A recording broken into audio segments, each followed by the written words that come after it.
दोस्तों आप मेरा क्रेडिट स्कोर देख सकते हैं साइड में। मैंने अपना क्रेडिट स्कोर 780 तक पहुंचाया है। सिविल स्कोर ये मेरा है और आप एक्सपीरियन स्कोर भी मेरा देख सकते हैं। एक्सपीरियन स्कोर भी मैंने इंक्रीज किया है। बहुत ही कम दिनों में मैंने स्कोर इंक्रीज किया है और अब मैं इसकी पूरी प्रोसेस आपको बताने वाला हूँ कि आप किस तरह से अपने क्रेडिट स्कोर को इंक्रीज कर सकते हैं और कैसे जल्दी से जल्दी आप अपना सिविल स्कोर बेटर बना सकते हैं, एक्सीलेंट बना सकते हैं फ्रेंड्स। तो फ्रेंड्स, इसके बाद में मैं आपको कुछ टिप्स ऐसी और दूंगा जो आप 6 से 7 महीने में स्कोर इंक्रीज करोगे, लेकिन उस स्कोर को आप 1-2 महीने में ही एकदम टॉप पर पहुंचा दोगे। मेरी जो टिप्स है मैं वो बताने वाला हूँ इस वीडियो में। तो फ्रेंड्स, पूरी प्रोसेस इस वीडियो में हम देखने वाले हैं। बस एक शर्त है, आपको इसके बाद में कभी कोई वीडियो देखने की जरूरत नहीं पड़ेगी। कंडीशन ये है कि आप स्किप नहीं करोगे, आप एक एक पॉइंट को समझिए, क्योंकि एक छोटा सा छोटा पॉइंट भी इसमें काफी इंपॉर्टेंस रखता है। तो फ्रेंड्स, चलिए वीडियो में चलते हैं।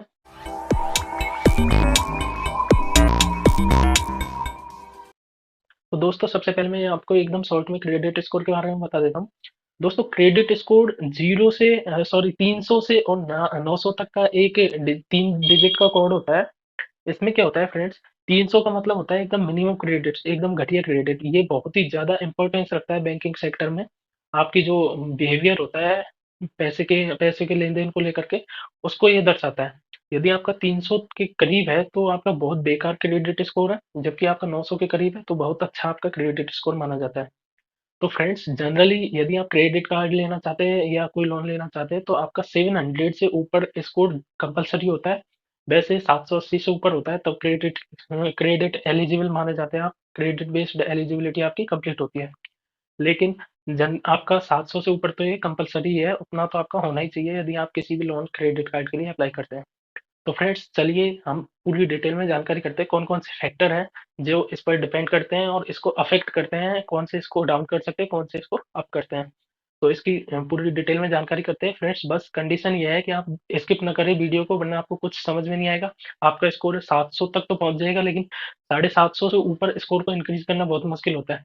उसके लिए आपको छोटे से छोटे पॉइंट भी आपको ध्यान में रखने होते हैं। तो सारे पॉइंट्स को इसमें मैं कंसीडर करने वाला हूँ। इसके बाद में आपको कोई वीडियो इसकी देखने की जरूरत नहीं पड़ेगी फ्रेंड्स। तो आशा करता हूँ आप वीडियो को स्किप भी नहीं करोगे और अच्छे से समझोगे।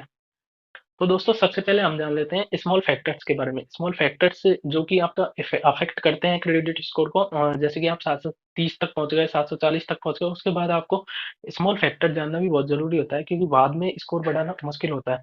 तो स्मॉल फैक्टर्स की हम बात कर लेते हैं, कौन कौन से फैक्टर्स है जो इसको अफेक्ट करते हैं। तो सबसे पहले फ्रेंड्स आता है हमारा क्रेडिट अकाउंट। आपके कितने अकाउंट्स होने चाहिए जनरली? तो जो मेरे सजेशन है, आपके 2 या 3 अकाउंट आपके होने चाहिए, ज्यादा भी नहीं और कम भी नहीं। 2 या 3 अकाउंट आपके सफिशियंट होते हैं।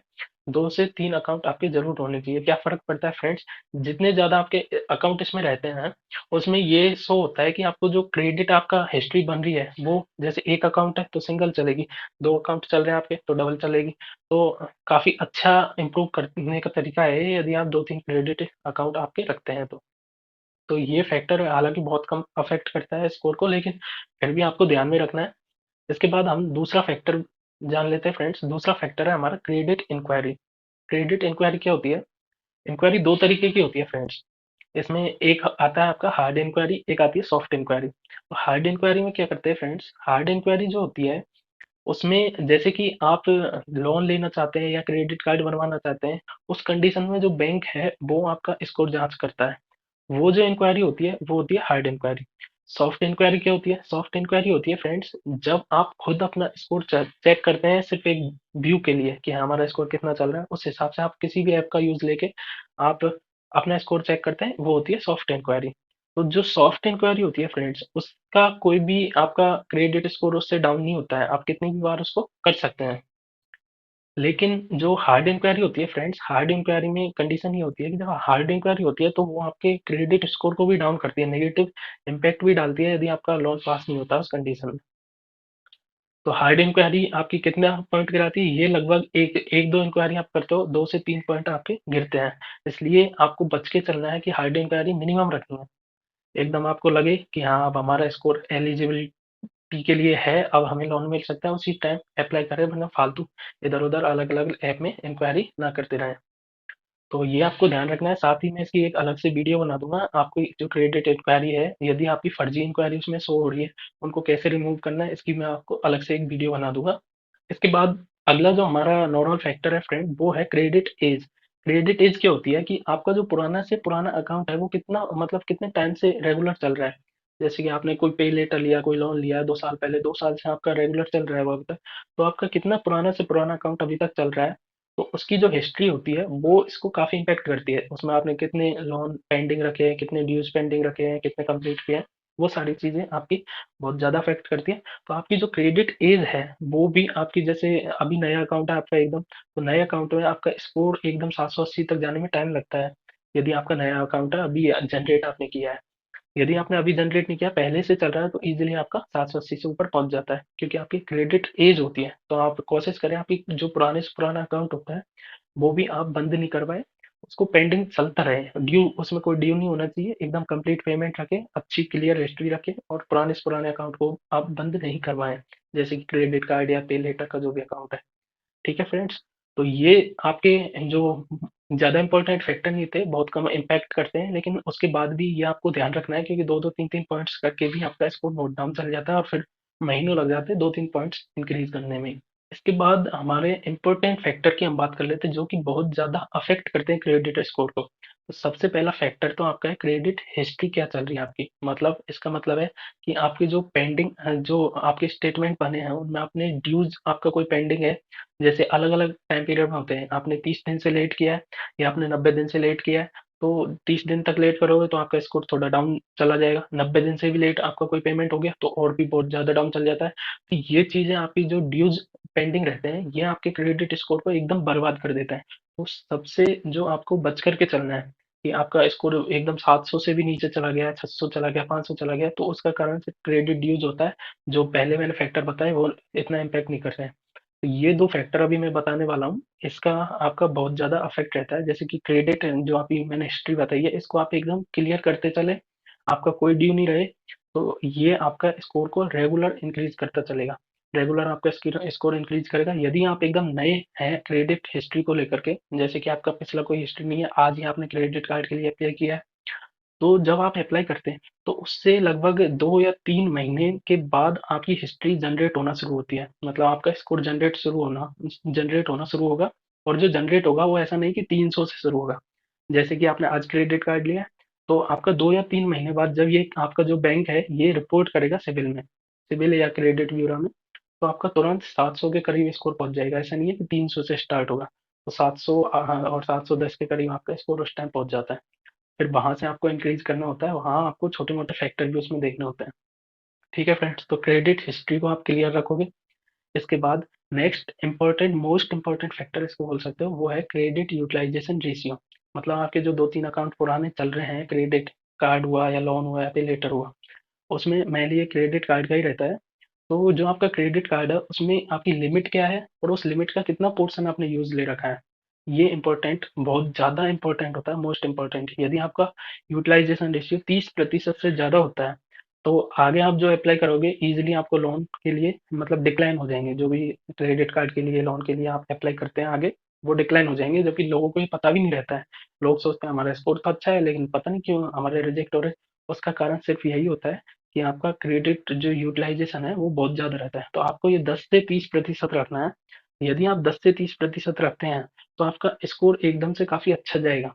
और इसको बूस्ट कैसे करना है, ये जनरली 5-6 महीने में इंक्रीज होता है, लेकिन मैं अभी आपको टिप्स बताने वाला हूँ जिससे आप इसको मतलब 1-2 महीने के अंदर ही इसको एकदम बूस्ट करा सकते हैं, सिर्फ क्रेडिट यूटिलाइजेशन का यूज लेकर के।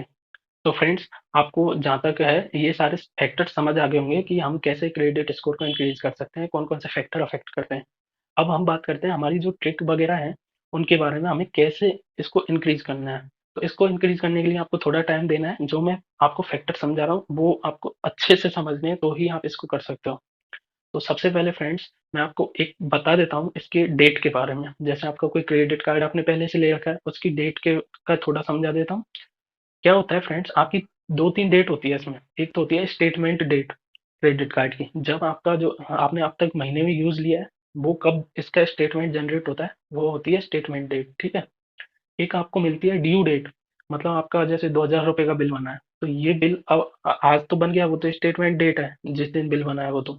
और अब कब तक ये जमा कराना है, वो होती है आपकी ड्यू डेट, उसे बोलते हैं ड्यू डेट, है ना। तो उस दिन तक आपको ये जमा कराना कंपलसरी होता है।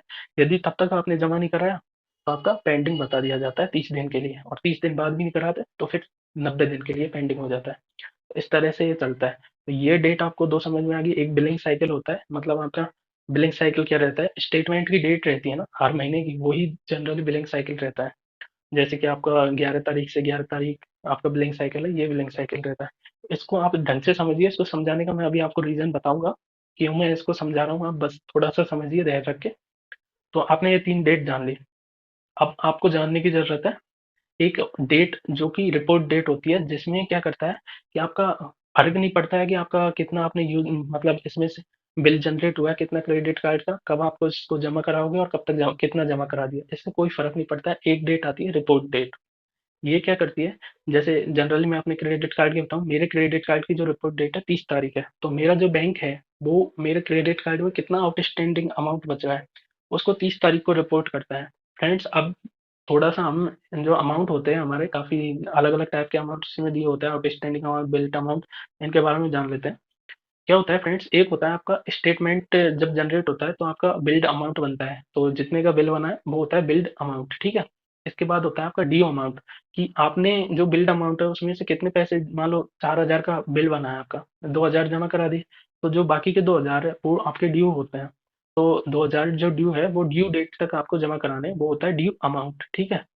इसके बाद एक होता है आपका friends outstanding amount. Outstanding amount क्या होता है कि अब तक आपने, ये फर्क नहीं पड़ता है इसमें कि आपने बिल कितने का बनाया है और कितना आप यूज, वो कितने का आपने बिल जनरेट किया है, कितना पिछले महीने यूज लिया, उससे कोई फर्क नहीं है।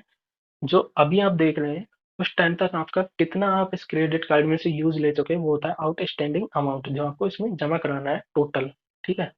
तो आपको ध्यान देना है सिर्फ एक वर्ड पर, आउटस्टैंडिंग अमाउंट पर। आउटस्टैंडिंग अमाउंट जो है फ्रेंड्स आपका, आपकी जो मैंने रिपोर्ट डेट बताई है, ध्यान दीजिए इसमें। आउटस्टैंडिंग अमाउंट आपका जो मैंने रिपोर्ट डेट आपको बताई है, उस दिन आपका आउटस्टैंडिंग अमाउंट 30% से कम होना चाहिए, 10 से 30% के बीच में होना चाहिए। तो आपका ये मान लीजिए कि आपका एक महीने में स्कोर एकदम आपका इंक्रीज हो जाएगा। कैसे होगा, फिर से मैं आपको बता देता हूँ। जो आपका आउटस्टैंडिंग अमाउंट है, और जैसे कि मेरी रिपोर्ट डेट है 30 तारीख, 30 तारीख को मेरा जो बैंक है वो रिपोर्ट करता है क्रेडिट ब्यूरो में। तो उस टाइम मैं 29 तारीख को ही क्या करूंगा, मेरा जो आउटस्टैंडिंग अमाउंट 6,000 बच रहा है मान लो, तो मैं उसको कम करके उसमें सारा पैसा जमा करा के इतना कर दूंगा कि वो 30% से नीचे रहे। बाद में भले ही 2 दिन बाद में दोबारा से निकाल लूंगा, लेकिन जो रिपोर्ट डेट है, अब ये रिपोर्ट पे डेट आपको कहाँ मिलती है, आपकी जो क्रेडिट वो आती है पूरी रिपोर्ट, उसमें आपको अलग से लिखा रहता है कि रिपोर्ट डेट बैंकिंग के द्वारा कब रिपोर्ट की गई है, वो डेट आपको वहां पे मिल जाएगी।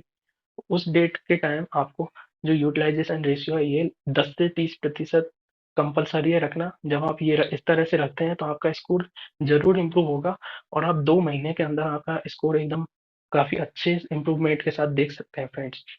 तो आशा करता हूँ मैंने जो समझाया आपको समझ आया होगा। यदि ये समझ नहीं आया तो आप दोबारा देख सकते हैं फ्रेंड्स, एकदम एक्यूरेट मैंने चीजें बताई है, और आप इसको समझने की कोशिश करेंगे तो इस टिप का यूज लेके आपको, जैसे मैंने अपना स्कोर बढ़ाया है 1-2 महीने में, 15-15, 20-20 पॉइंट बढ़ाया, उस तरह से आपका स्कोर इंक्रीज होना शुरू हो जाएगा। तो आशा करता हूँ फ्रेंड्स आपको वीडियो पसंद आई होगी। यदि वीडियो पसंद आई हो तो लाइक जरूर करें, चैनल को सब्सक्राइब करें, ताकि मैं आगे भी आपको इसी तरह से इन्फॉर्मेशन देता रहूँ।